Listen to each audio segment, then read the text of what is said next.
Okay, so good morning, everybody. Thanks for joining us.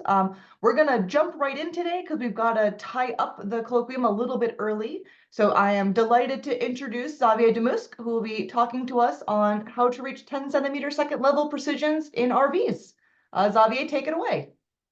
Okay, thanks a lot, Jen. By the way, I still have a little bit more margin, so we can finish Oh, in 1 hour from now. Not okay. more, but Well, wonderful. Then more we time have for a little questions. bit more margin.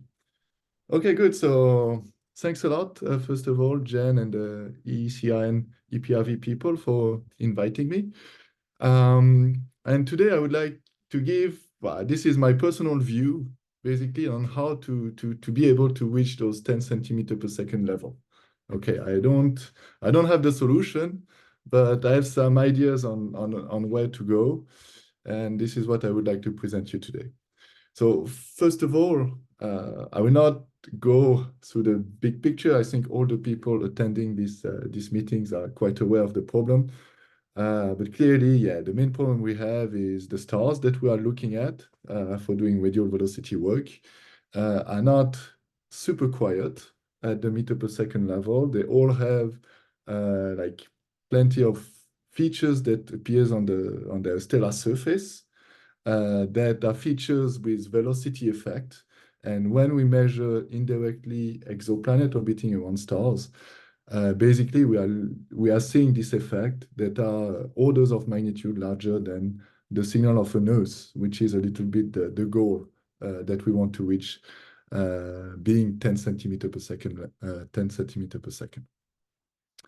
So we always speak about the stellar problem, but now I think we shouldn't forget about the instruments as well. So reaching the meter per second level is today something that most of the new instrument can do, okay?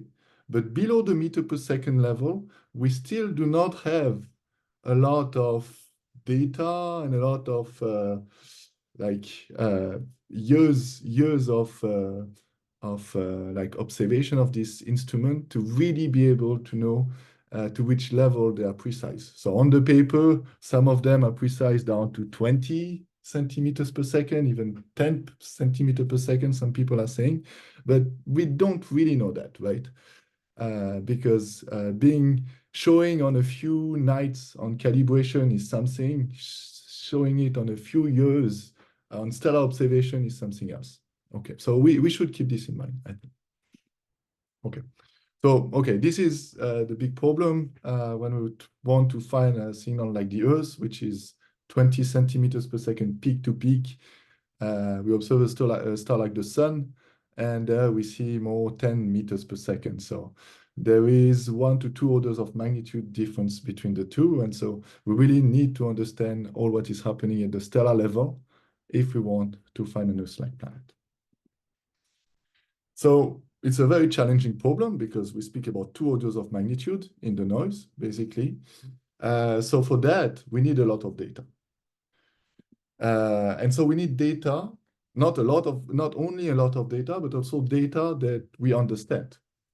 And on this point of view, the sun is, of course, the best target that we have because we know all the planets that are orbiting around the sun, okay? At least all the planets that creates effect more than millimeters per second. Then we have plenty of satellites that observe continuously the sun, so we can have a very precise idea of what is happening on the stellar surface because it's the only star that for which we can resolve precisely the surface. Okay, I would say precisely because now people are starting to resolve other stars, but it's not yet at very high resolution. And finally, the very good thing about the sun is that it's observable during the day. So we can use those lovely instruments that cost millions for basically no cost because no one wants to use them during the day. So this is what motivated all the Harp-Nose Solar Telescope project that started when I was at the CFA like 10 years ago with David Phillips. And so we installed a small solar telescope on Harp-Nose, on the Harp-Nose spectrograph back in 2015. And basically today, this is what we have. Okay, so we have more than 8 years of nearly continuous observation of the sun Uh, Not every day because, okay, sometimes it's cloudy or whatever. We had a big instrumental issue like 3 years after we started. But basically, it's rather very continuous. And we have hundreds of spectra per day, basically. So then we can also average out those spectra to reach very, very high signal to noise.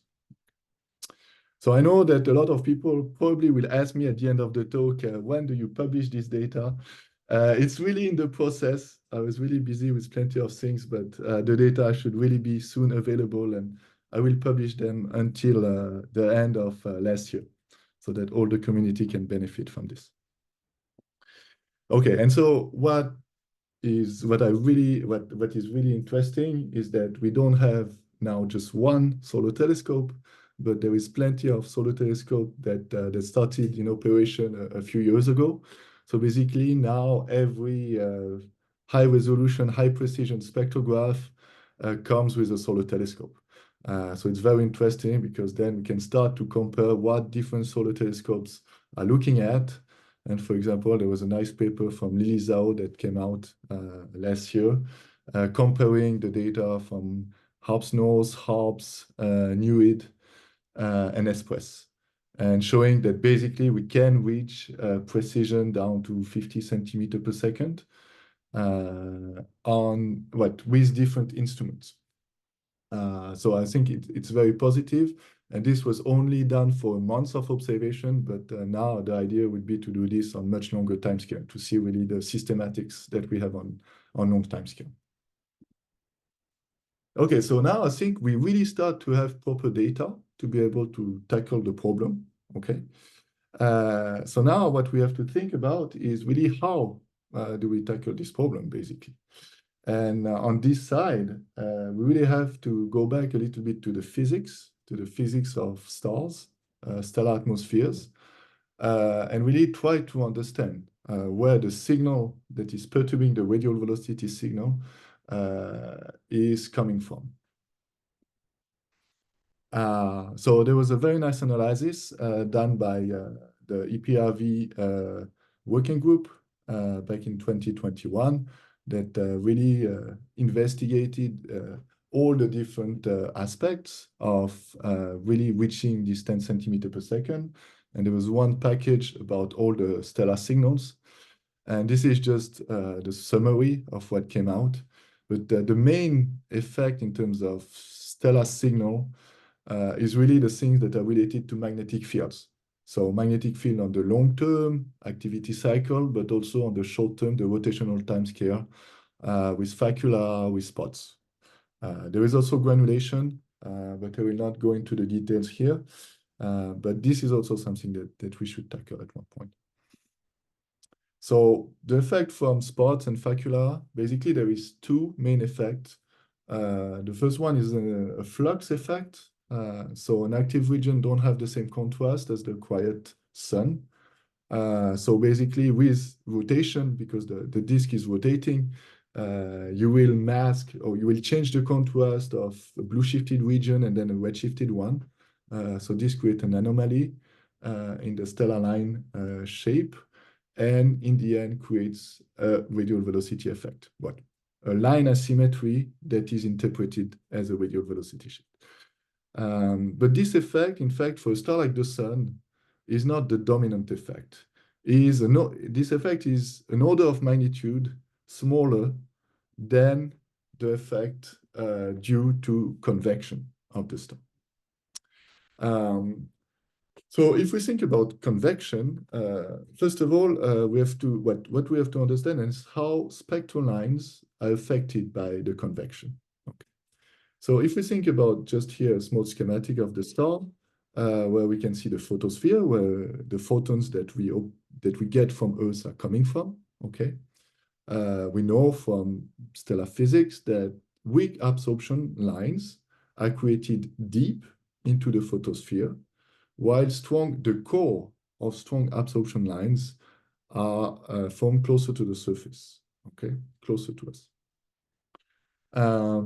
Okay, so this first, so we scan the photosphere in depth when we look at spectral lines of different depths. Then, on top of that, you have to add the convection.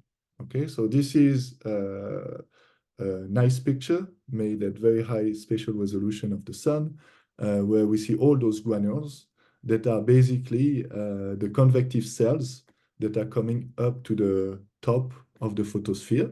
Those are the bright region that we see.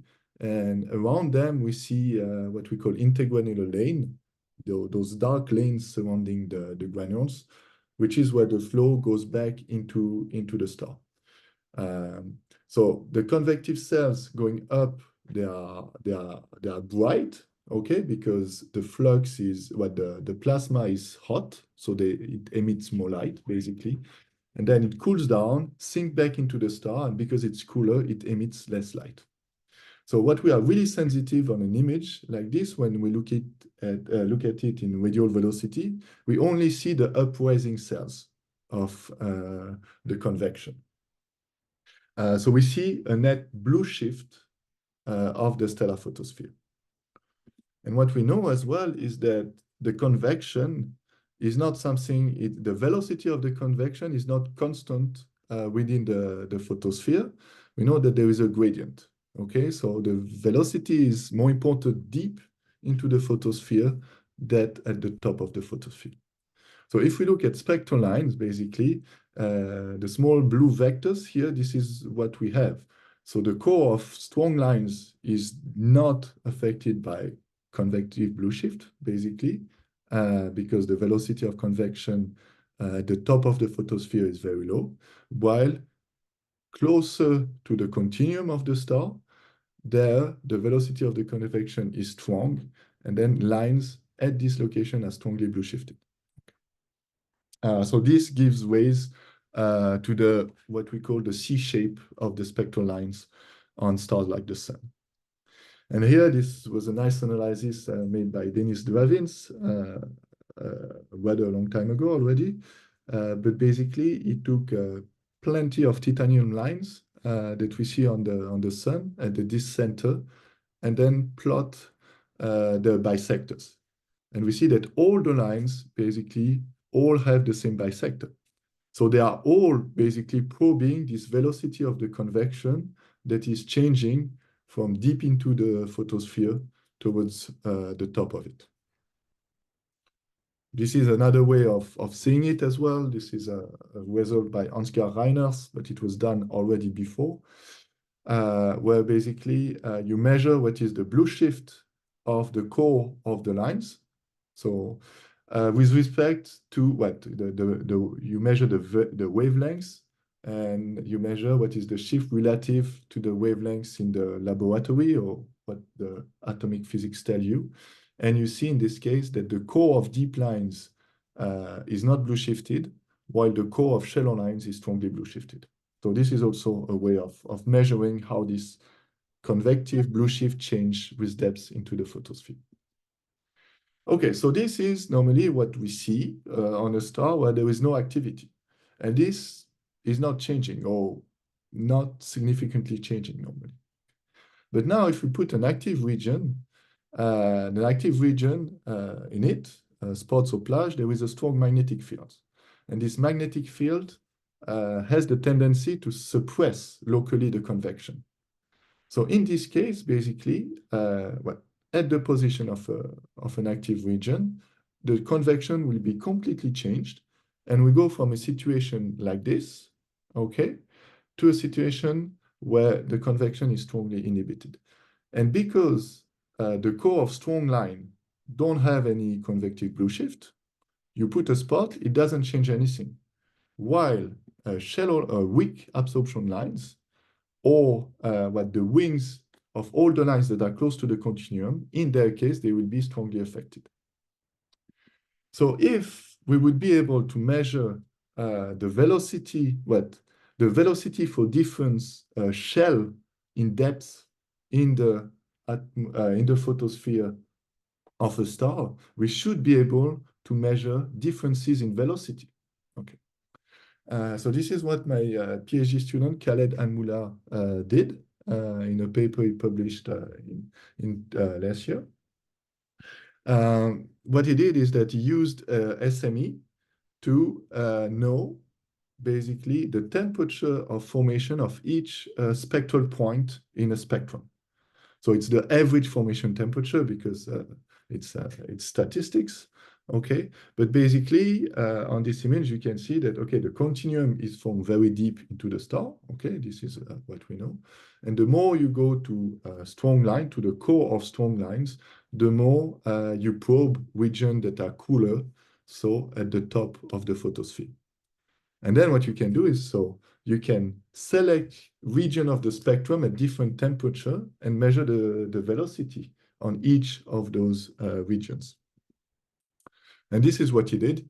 And basically what we see here, so the color that you see on the small schematic are this, correspond to the color in velocity that we see here. So this was for the sun. We clearly see that there is some modulation due to rotation.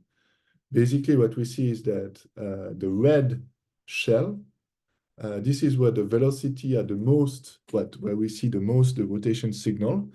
And then it decreases when you go towards the green and the blue shell. And then when you reach the purple shell, which is really the outer layer of the photosphere, then you start to have behavior that is completely different. And so we don't yet fully understand why we have this reversal. But speaking with people really looking a lot at the sun, at those regions very high up in the photosphere, basically you have a reversal of the granulation pattern. And in this case, it's not the granules that are hot and bright, it's the intergranule. So basically, you are sensitive not to convective blue shift, but you are sensitive to convective redshift. And this could explain this reversal that we see here. Okay, but this is still, I think, to be precise. But basically, there is some information at the level of the spectrum about activity effects. And what is nice is that, so Khaled did this on the sun, okay, where we really have high signal to noise and a lot of observation. But now he also did everything, the same analysis for other stars observed by HARPS. And he was able to show that for 13 stars from J to K dwarfs, basically we are also able to see that the velocity for different shells in depth in the photosphere of those stars, the velocity also varies quite a lot with depth into the star. So there is really some information about stellar activity at this level that for the moment we don't yet fully know how to exploit, but we really have, I think, to take these things into consideration. Okay, so this was for the little bit the physics about stellar activity. Then what about other perturbing signals? Okay, so I spoke at the beginning that we shouldn't forget the instrument, okay? But we shouldn't forget about telluric absorption as well, okay? So this is what is happening in the Earth's atmosphere, basically the absorption lines that are created by mainly water and oxygen in the visible. Okay. So in those cases, to see those effects, those perturbing signals, we can also look at the spectra.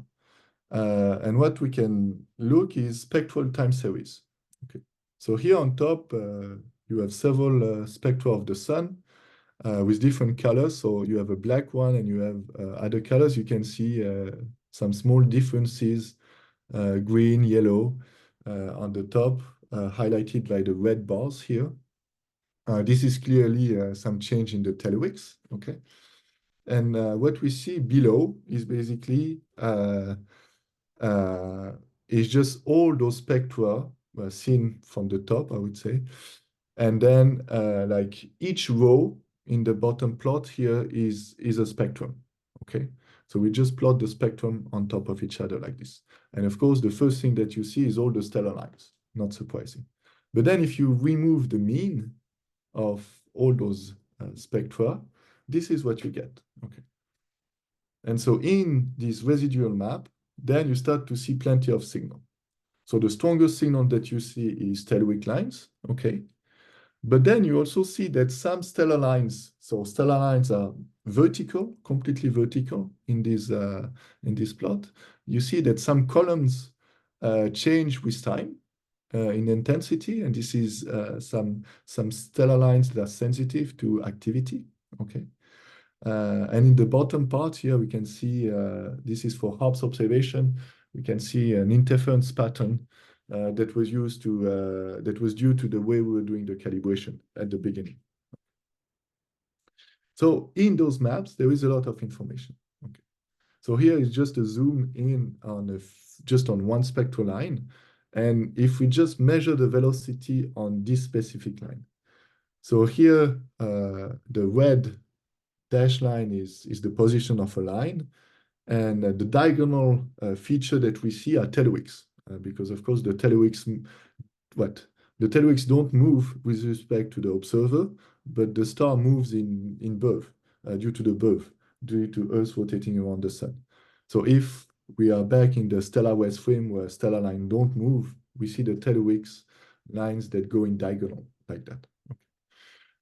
So you can see on the top right here, you can see what is the velocity of this line as a function of time. And of course, this line is contaminated by tellurics. So we see when this line is crossing tellurics that there is huge departure in velocity. Then, if we correct for those telluric lines, okay, this is the bottom left plot where we don't see any feature in the residuals. Then if we measure the velocity again on these lines, then we arrive to something that is much flatter. Okay, and in this case, we reduce the noise by a factor of 5. So this is for stellar lines, okay? But then there is also other systematics.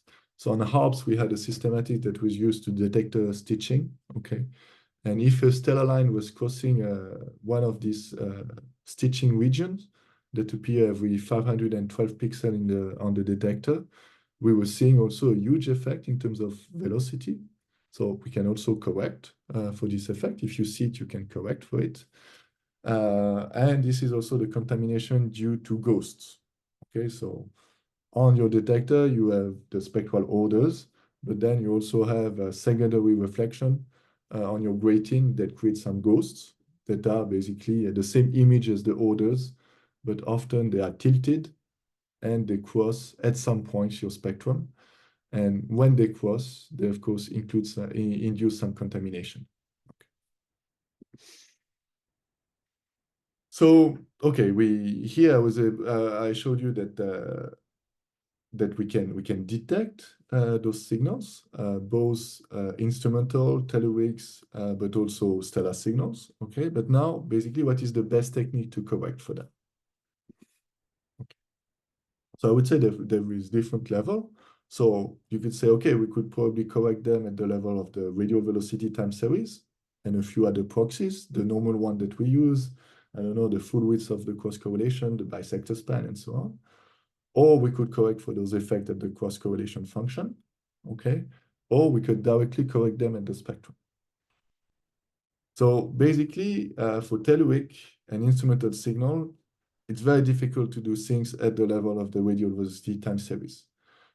Because you really have, in this case, like already the cross correlation is a combination of all the lines together, so systematics at different location on your spectrum.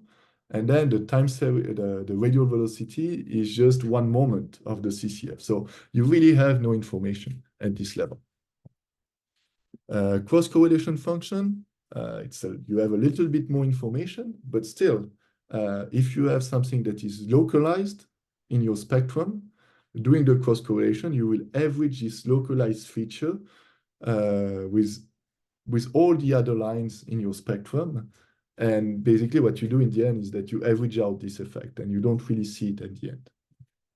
So for those signals, you really have to go at the spectrum level to correct them.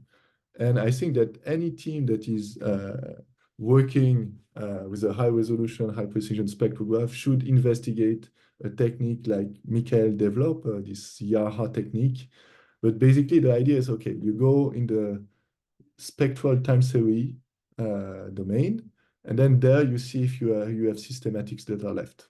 And then if you have systematic data left, you try to correct for them. Okay, so either you can correct for them before at the pipeline level, if it's possible, or you use data-driven techniques to be able to do it.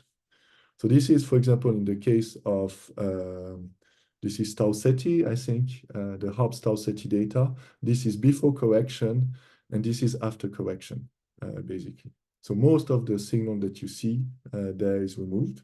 And then when you compute the velocity on those spectra that are corrected, you obtain, of course, something that is much cleaner. Okay. Then regarding stellar signal. So I think regarding stellar signal, it's a little bit more complicated, okay? And I think we can correct for this signal at different level. So once again, the radial velocity time domain, okay? So I know that today a lot of people are modeling stellar activity with Gaussian processes, okay? And it's quite efficient in some way. But I think it's really not, but if we really want to reach the best precision possible, it's really not at this level that we should act, okay? Because GPs work well in the case of radial velocity follow-up of transiting planet, because we can put very, very strong priors on the planet parameters. And then basically you tell the GP to absorb what is left over. So I know that we use kernel that are specific to absorb not everything, but still it's rather flexible. And there is a lot of studies that show that GP might be overfitting the data. Okay. Then at the cross correlation function level, I think it's not a bad idea, I would say. The idea of the cross correlation function is you take all the lines in your spectrum and you get something at higher signal to noise, okay? But we have to be careful, because normally the cross correlation function, how it is done, is that you associate a weight to each of the line in your mask. And those weights are normally proportional to line depth. And in fact, when you do that, you create at the end a CCF which don't have the same bisector as the individual spectral lines. We showed before that all the lines have the same bisector. But then if you weight lines differently in your CCF, basically you destroy this original bisector. And by doing that, you make it more difficult to see stellar effects at the level of the CCF. Okay. So probably for the CCF level, we should think about other type of CCF, not weighted, okay, that conserve the bisector. So either, for example, the first thing to do is not to weight the CCF. So then you don't optimize the radial velocity information of the CCF, but you optimize the stellar activity signal of the CCF. Okay. And I don't think a lot of people went into this direction, but it's something we should investigate. Then we could directly go at the spectrum level, okay? But then it could be also quite difficult, okay? Because even if you're able to correct for a lot of systematics, as I showed before with Yahaha, there is still, in the end, some effect that remains that are very local, okay? And they might be difficult to model at this level, okay? Also, another problem, if you look at the spectrum directly, for a star like the Sun, is that you really have a lot of continuum. Okay? And in the continuum, you have no information because there is no gradient there, so you have you cannot measure a radial velocity shift. So you have to find ways how to ignore the continuum. But I would say the two best ways are either to go on a line-by-line approach. So you derive the velocity of each line in your spectrum, okay? And then you can compare how each line behaves with respect to each other. You can average line differently and so on. So there is a lot of possibilities that you can do there. Or another thing that we developed is the spectrum shell Okay, so this is I will explain a little bit later. This is a space which is basically between the spectrum and the cross correlation in terms of dimension, and it's a space that is designed to be sensitive to stellar activity effects. Okay, just looking at time. Okay, so different techniques to be able to mitigate stellar activity. Okay, so first I will start with what has been done at the CCF level that already works very well, but I think we can do even better. I think. So there is this scalpel method that was developed by Andrew Collier-Cameron. Okay, which is basically rather than looking at CCF, you apply an autocorrelation function to the CCF. The nice idea about autocorrelation function is that they are shift invariant. So if your CCF is shifted due to a Doppler shift, okay, your ACF wouldn't be sensitive to that. So by doing the ACF of the CCF, basically you remove every Doppler shift. And then you analyze what you have at the ACF level.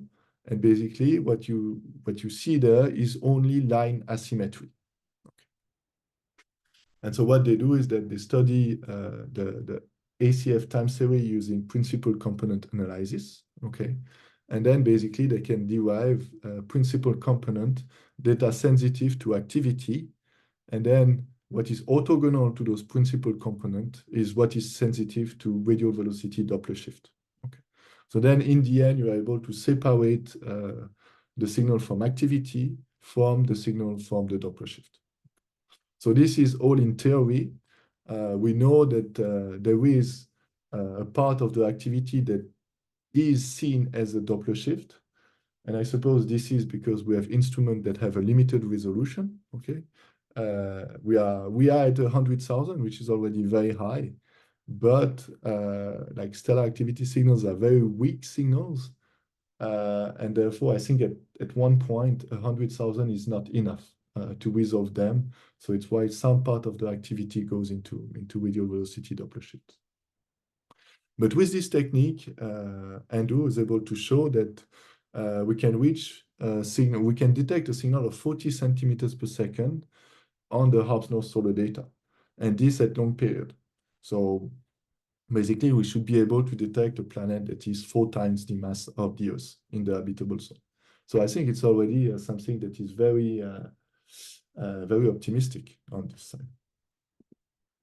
Then another study that I think also merit to be mentioned here is the work of Zoe de Beers, okay, where basically they used CNN to model the CCF asymmetry. So basically, you take the CCF, what in this case is the CCF residuals, you feed this into a convolutional neural network, and then you train your network to understand what is basically from the CCF, what is a stellar signal.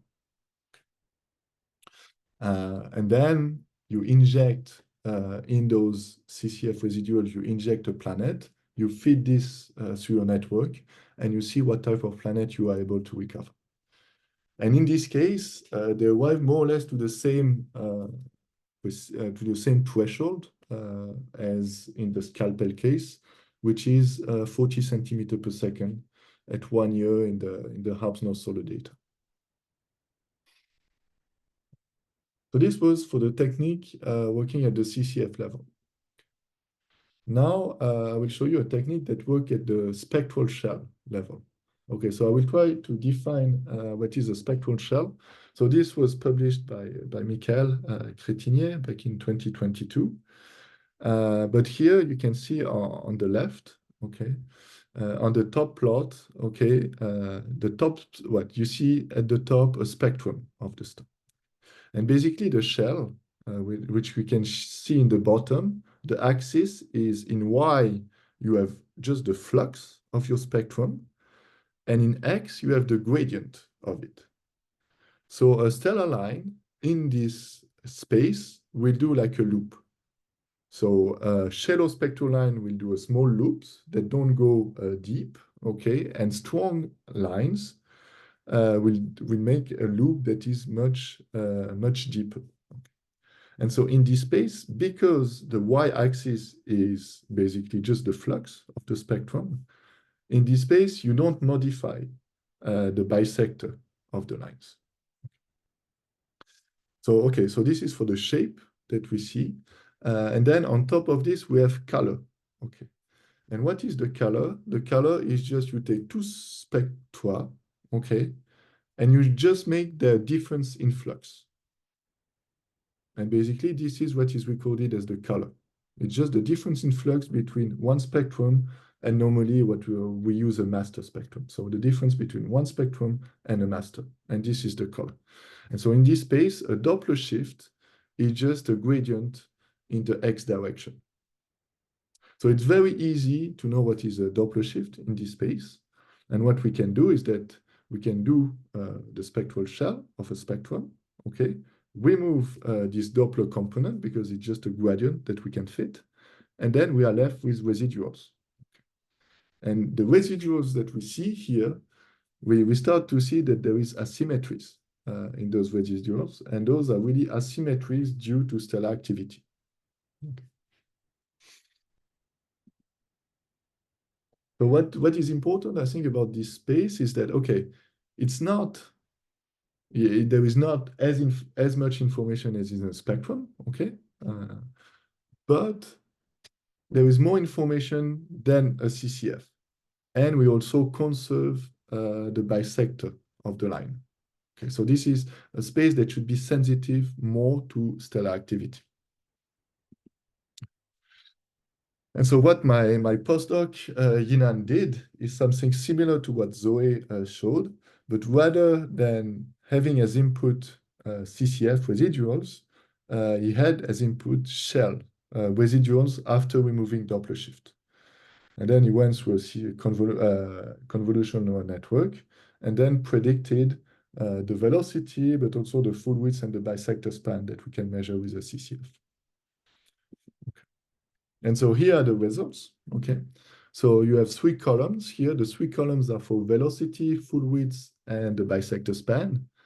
And basically on the top row, you can see how, you can see the raw velocities, full width, and bisector span, and what the CNN is able to model.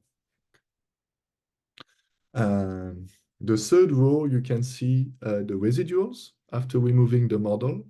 And you can see that we reach like 0.8, 0.9 meters per second on the radial velocity side. But we're also able to decrease a lot the RMS on the full width and the bisector. So we model those three components at the same time because we want to be sure that we don't absorb any planetary signal at the level of the radial velocity. We can see also here, this is the parallelogram of the raw velocities and the model, and we can see at the level of the rotation that the model is really able to pick very well the rotation to model it. And so Yinan applied the CNN. What he did is that he injected planet at the very beginning, before doing the spectral shell and before injecting into the CNN, and see what was the threshold to which he was able to recover planet. And so on the latest Harpsnode solar data, he was able to reach 20 centimeters per second with this model, okay? So this is what you see here. The red dots are basically detection.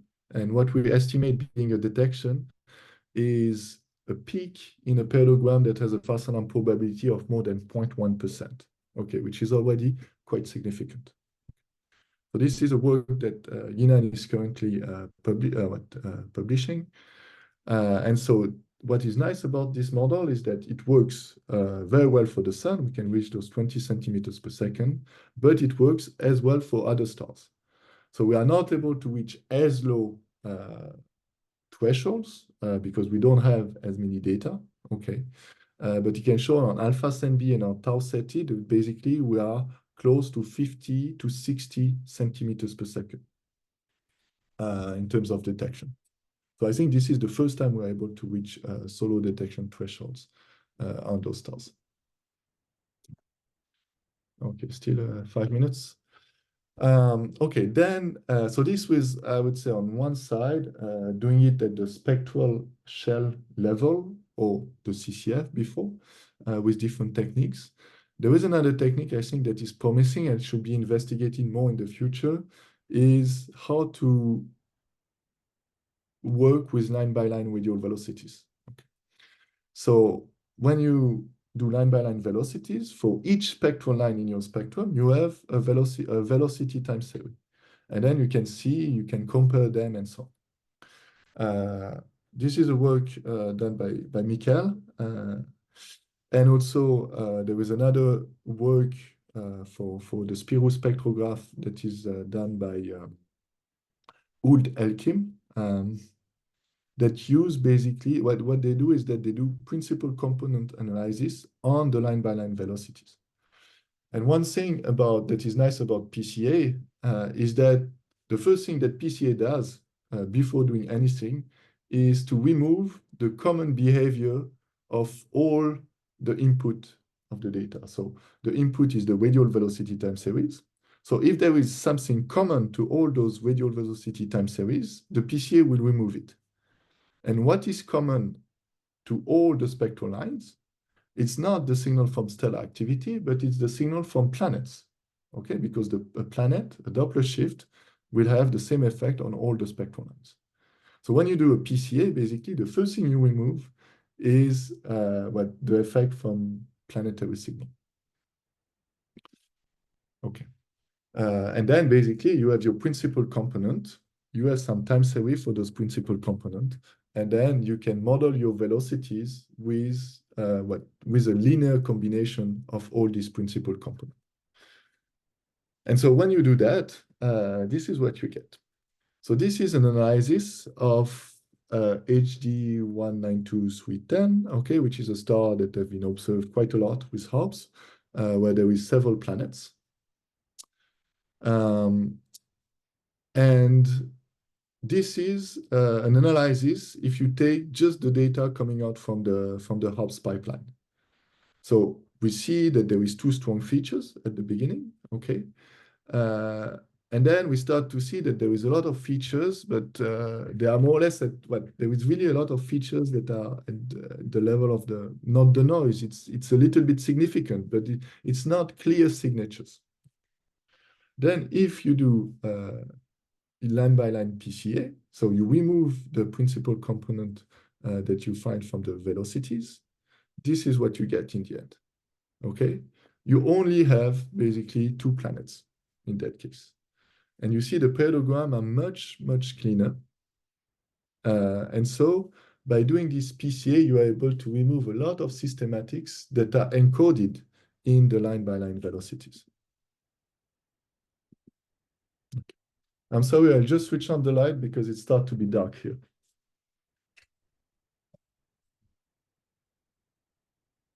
Okay. This is another example, HD 2794, where basically, so this is after the line-by-line PCA. But in this case, we see that there is three nice planets around this star. The two first one was published. The third one is not published by Michael, but we see that we can reach a level of 50 to 60 centimeters per second using this line-by-line PCA approach. I think this is a very promising technique. And finally, what we can do with line-by-line PCA on the sun. So this is the solar data coming out from the pipeline, okay, 1.5 meters per second, basically, of RMS. After this line-by-line PCA, we reach 60 centimeters per second. And what is nice here is that we are able to mitigate, basically we are able to mitigate stellar activity that we mainly see on the two edges here because of the magnetic cycle. At those times, we are able to mitigate as well as during the minimum cycle of the minimum activity level of the sun, we're able to get velocities at the same level of precision. So this line-by-line PCA seems very efficient also at removing stellar activity component. Okay. And this is an analysis that Michael did on the residuals that I showed you before with this 60 centimeter per second. And there we see that the signal, the strongest signal that we have is 19 centimeters per second.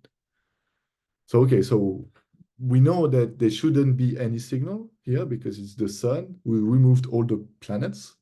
Okay, so we know that those are still systematics at some level. But still, like we're able to remove all the systematics on the solar data set down to a level of 20 centimeter per second. I think it's not yet 10 centimeters per second, but we are not far from that. Okay, and just to finish, I would like to show you just those two slides. This is also work that Yinan did. I think it's an important work for the community before, because if you want to investigate some new methods and new models to be able to mitigate stellar activity before going to real observation, which is always very tricky, it's good to work already at the simulation level. And so what Yinan did is that basically he took the SOAP2 code that I wrote 10 years ago, and basically he coded it so that it could be used with GPUs. And he nearly improved the velocity of the code by a factor of 100. Okay. So now, while SOAP2 was working, what basically was modeling a star, and in each shell of the star was putting a small CCF, now Yinan can put full high-resolution spectra there. So what he is able to model is, in the end, disk-integrated spectra that are affected by activity. And so we can start to use techniques to mitigate stellar activity at the spectral level on those simulations here. So the code is very efficient. So Yinan can generate 10,000 spectra in an hour, for example. So you can really model a lot of rotation with a long time series with rotation, magnetic cycle, and so on. And what he did here in this plot that I show is that he took the image from SDO, then from those images took the localization of the spots, the plage, and then put this into SOAP GPU, okay? And then he compared what he was getting in terms of velocity with the Harp's-Nose solar velocities. So basically, he compared the model that he got based, okay, on the localization of the spots and facula from the sun, from SDO. But he compared this with the real observation of the sun. And you can see that the matching is quite impressive here. We reach 80 centimeters per second, meaning that most of the physics that is needed to understand stellar activity is coded into SOAP GPU. So I think really the community can use this code that is available on GitHub to train the model to mitigate stellar activity. Okay, so this is my final slide, take-home message. So I think all what is telluric and instrumental systematics should really be corrected at the spectral level, okay? We should correct for this effect at the flux level, if we are not able to correct them at the pipeline level. Then for stellar signals, I think it's a bad idea to model them in the radial velocity time series. Not for all the cases, right? Here, I'm really focusing on going down to the 10 centimeter per second level, okay? But I think if we really want to go there, we'll not be able to reach it with using GPs. So we should focus on techniques that are working closer to the spectrum, okay? So either line-by-line velocities, spectral shell, or perhaps we should investigate also like different type of CCF. I think there is also some possibilities there. And finally, on Harp's-Nose, currently we're able to reach 20 centimeters per second. Okay, so there is the line-by-line technique that show that, line-by-line PCA, but also the CNN that Yinan developed. So this is more or less the limit at which we are currently. And I just want, okay, and on other stars, yeah, we are more or less at 50 centimeters per second currently. And this is really limited by the number of measurements that we have. Just a small advertising. Yinan is finishing soon his contract in Geneva, and he's looking for a postdoc starting 1st April. So if you are interested by his expertise in machine learning, you should consider him. And Khaled is finishing his PhD at beginning of next fall, so he's applying to a lot of things. But he is a very good candidate. Okay, I will leave my take-home message and take some questions. Fantastic. Thank you for an excellent talk, Xavier. We invite folks, as always, to raise your hand and ask questions. As folks start lining up those questions, I'll just mention briefly that our next RCN Colloquium will take place on February 22nd and feature Heather Segla. So make sure to tune in for that one as well. Okay, I think I saw Nathan and then Bryson and then Heather. So let's do that order. Hi, Xavier. Thank you for the great talk. I just have a remark, actually. You say that you should not model the signal, the stellar activity signal at the RV time series with GP, but to me, like what you use GP for and what you extract from the spectrum are different questions. It's like you can extract different things from the spectrum and then model it with the GP. It's if you have a simultaneous model of different things with the GP, it's still a valuable option, I think. Yeah, okay, I understand your point. I would say that at least currently how we do it using just the full width, the bisector, this is really not the way to go. Indeed, if we start to extract features at the level of the spectrum, then we create some time series for those, and then we use a GP to model those. Like the GP is a model that is more complex than just a linear combination. I agree with this approach. But I think there is a lot of things to do really at the spectral level because there is a lot of information there that for the moment we're not using.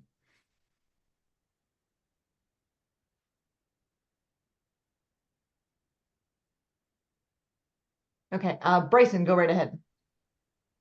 Cool, thank you. So great talk. I had a question that on something that wasn't really mentioned much today or at all today. So like in a lot of these discussions on like achieving 10 or whatever centimeters per second precision, like we always kind of start like the discussion from like assuming wavelength calibrated 1D spectra. So I'm curious if you think it's like a worthwhile discussion or if there are worthwhile improvements we can make on the spectral extraction or the wavelength calibration, like either with like general algorithms or like we really haven't like tackled like instrumental, like unique, like artifacts that are maybe unique to a given spectrometer, kind of both of those angles. So I'm curious if you think there's any improvements to be made there. Yeah. So yeah, thanks a lot for the question. Indeed, I didn't tackle this. I stayed at the level of post-processing, but I think there is a lot of things to do at the level of the calibration of the instrument. Well, for example, my main business those days is improving the wavelength calibration of harps and harps nose and espresso as well.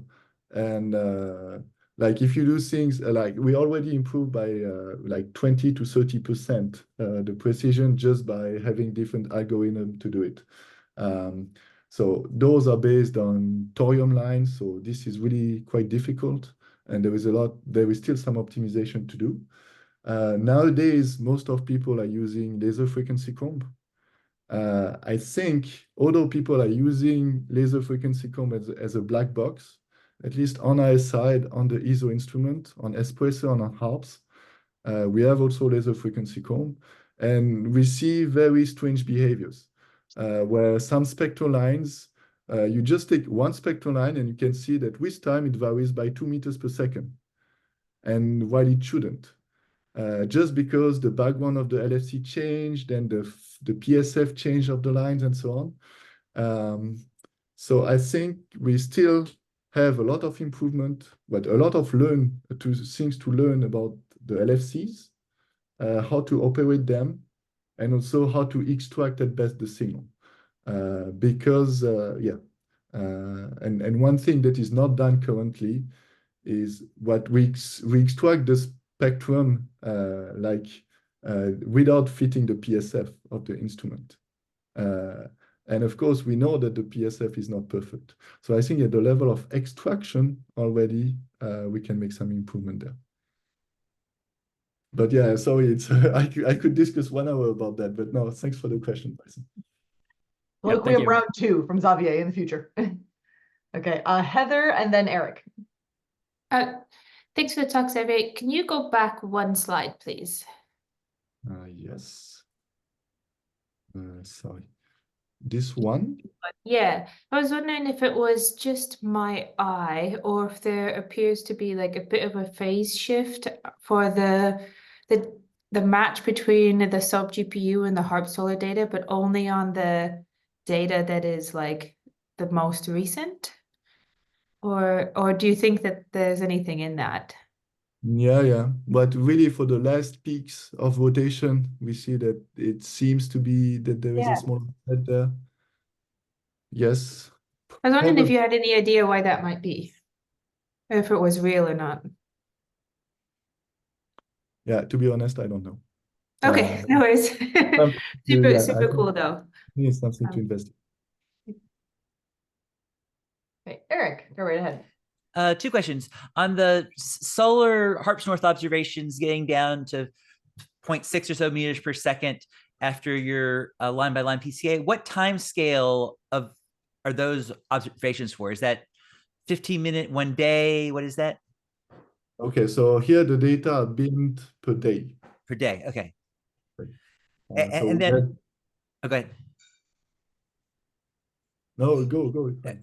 So my other question was about when you were discussing SOAP GPU a while ago, last I sort of looked into it, it was kind of easy that the SOAP the SOAP 2.0 spectra outputs were sort of confined to a low dimensional subspace. And so a lot of the data-driven methods could work really, really well on SOAP, but then as soon as you took them to real data, they kind of floundered, or at least didn't do as well. And so I guess I'm wondering, are there new updates to SOAP that cause it to take a larger dimensional subspace of the spectral sort of manifold, or is it still a model that's going to be able to be explained with just a few components in a sort of nearly linear way? Yes. So for example, before doing the CNN or the spectral shell of the sun, we first were training it on SOAP GPU simulations. Okay. So on those simulations, we were able to reach a better precision. We were basically at 10 centimeters per second, but not much lower than that. We have included quite a lot of new physics in SOAP GPU compared to the original SOAP. So we have the spectra that change, the spectral line change from the center of the star to the limb in terms the bisector of the lines change. So the model is more complex. Then I think we should still indeed do some analysis, like, I don't know, taking the spectrum, doing a PCA, see how many components can explain it, to see basically to which level of complexity we are compared to real observation. Thanks. Okay, I'm going to squeak in one question, even though we're close to the top of the hour. But when we're thinking about what stars to focus on other than the sun and pouring in a lot of observing time to these, do you have a sense of whether stars that are moderately active, such that like you can see clear rotation peaks, are easier to deal with because the activity signals are clearer as compared to stars that are quieter, so the traditional like RV RMS value is smaller, but then it's more of a challenge to identify the rotation or other magnetic phenomena coming through the star? Yeah, so this is a good question. But for example, here, I showed this data set of the sun after line-by-line PCA correction. And as you can see, the RMS that we reach during active phase is similar, or even it seems even a little bit better than during the inactive phase. That's why I was asking, because it's the more active parts that seem to crunch down to a better RMS after you've done this analysis. So to be honest, I don't know why? Is this really like physical effect? Because you have activity, you have probably less supergranulation or whatever, but you have less because you have more magnetic field on the star. And so perhaps during those phases, you see only activity and less granulation. This could probably be an explanation. But at least it seems that the technique that we have today are able to mitigate well stellar activity at the same level as inactive stars, it seems. So then, this is still the sun. If you think about much more active, then I think it's another problem. But I think we shouldn't necessarily focus on the 1 or 2 stars that there is in the sky in the modern minimum, for example, I think.